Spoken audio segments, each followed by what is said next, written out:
مساء الخير يا حبايبي. انا النهارده جايه اعمل مش المحشي، لا انا جايه اعمل اللحمه دي اللي هنحطها جوه المحشي.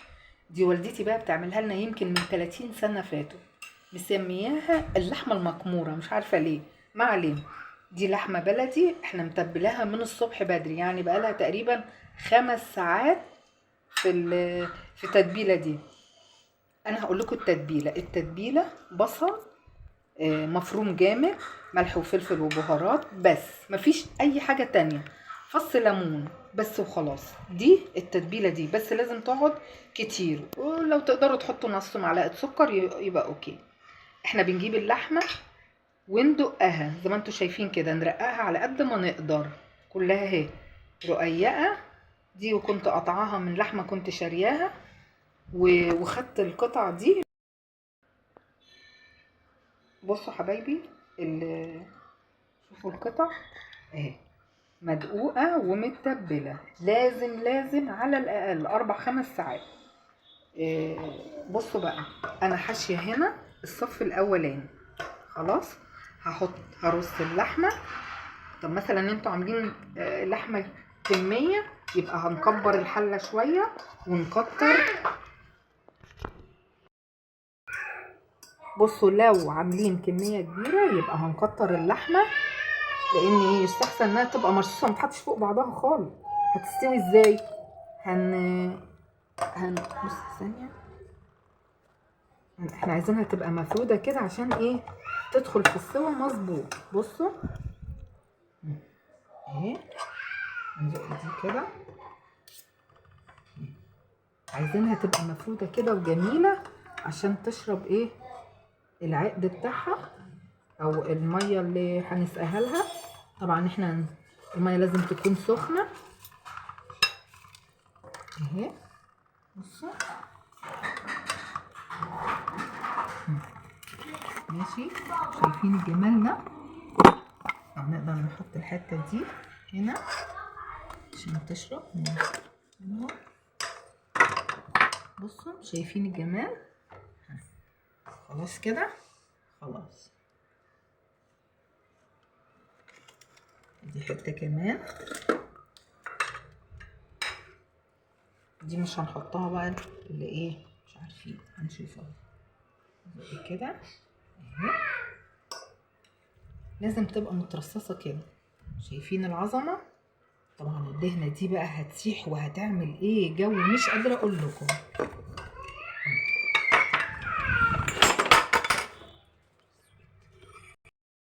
معلش يا حبايبي، عطل كده بسيط. بصوا بقى، احنا رصينا اهي اللحمه بالبصل. هنحط تكمله البصل دي لان ايه مش قادره اقول لكم هتدي جو فظيع. خلاص احنا كله رصينا تمام. انا بقى هرص المحشي، لازم طبعا نرصه بايدينا، انا غاسله ايديا ومخليها زي الفل. وهنسخن ميه ماشي.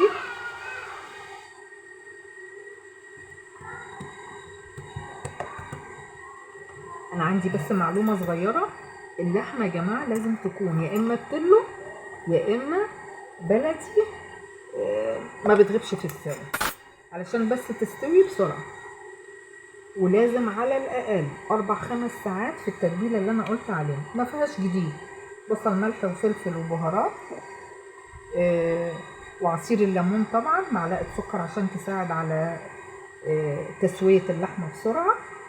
وطبعا بتدي جمال في المحشي.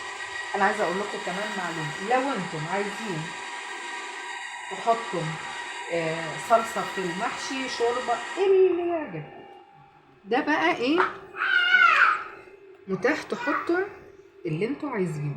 طبعا الشوربه هتبقى ايه اجمل واجمل، فاحنا براحتكم خالص. احنا خلاص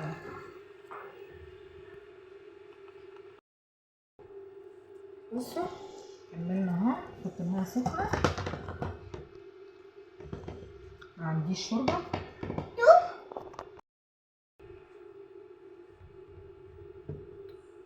طبعا انا عامله مع الورق العنب ده، احنا مش القصه الورق العنب، احنا القصه اللحمه. انما المحشي كلنا بنعرف نعمل محشي والخلطات معروفه وتمام. انا حاشيه برضو بتنجان وطماطم وفلفل وكوسه، بس في حاجه تانية. بس انا حبيت اوريكم اللحمه دي لازم مع الورق العنب، بس براحتكم، عايزين تحطوها مع الكرنب اوكي، انما اجمل اجمل اجمل مع ورق العنب. فتابعوني لغايه اما اوريكم اللحمه استوت ازاي. هحطها بقى على البوتاجاز وارجع لكم تاني. شوفوا العظمه، شوفوا العظمه.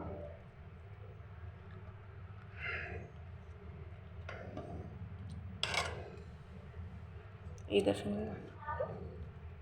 شايفين الجمال؟ معلش شوف.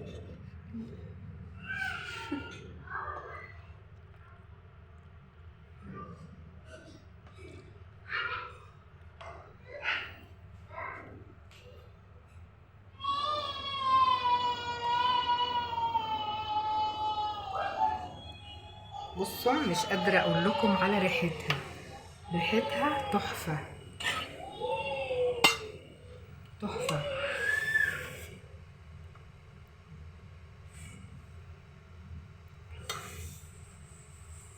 هي لو سلام كمان لو لحمة بتلو، بالنسبة لي احلى لحمة اللحمة البتلو، عشان خفيفة جدا في الحر اللي احنا فيه ده.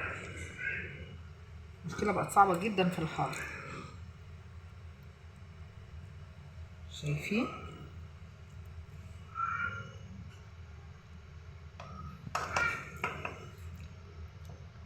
انا عندي بقى كمان رأي تاني، لو ناخد اللحمة دي بقى ونولع فحمة ونطشها بالزيت بالسمنة مش هتفرق، بس بتديكوا بقى ريحة ايه تجنن. انا طبعا مرققاها شوية، بصوا الجمال، ريحتها فوق الروعة فوق الروعة. صدقوني مش هتندموا، وما تكتروش في العمايل، اعملوا حاجة بسيطة جدا، يعني خلوا اللحمة كلها مثلا بانيه او اي صنف انتوا تحبوه، او مشوية او مسلوقة، وخدوا كام حتة صغيرين كده اعملوها زي ما انا بقول لكم كده وسط المحشي، تجنن تجنن تجنن. يكفي الريحة وهتبقى طعم كمان، مش على فكرة مش اي كلام. كنت عايزة اوريكم المحشي اللي انا عاملاه طماطم بس لسه للاسف ما استواش.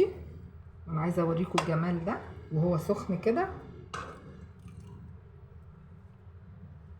بتتحدث عن نفسها. بصوا شوفوا الروعة، ولا اجمل من كده مفيش حتى حباية رز بره. كل المحشي انا عايزة اقول لكم على التكة دي يا جماعة، نصيحة كده صغيرة.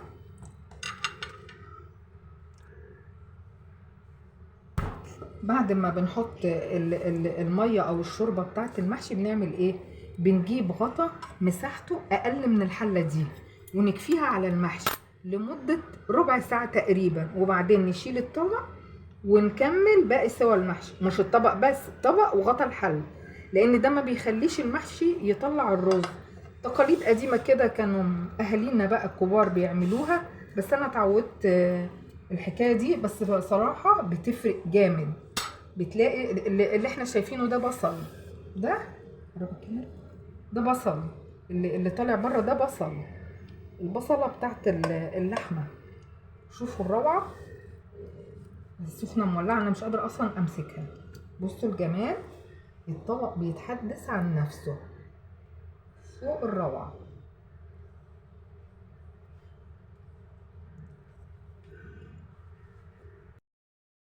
مش مستحملة، مستوية، ريحتها تجنن تجنن.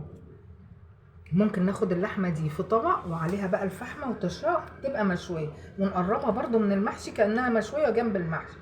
مش قادرة اقول لكم على الجمال والروعة والريحة، لو اقدر اوصل لكم الريحة كنت هوصلها لكم. تابعوني على القناة وما تنسونيش في اللايك والشير، وان شاء الله انتظروا حاجات جديدة. باي باي.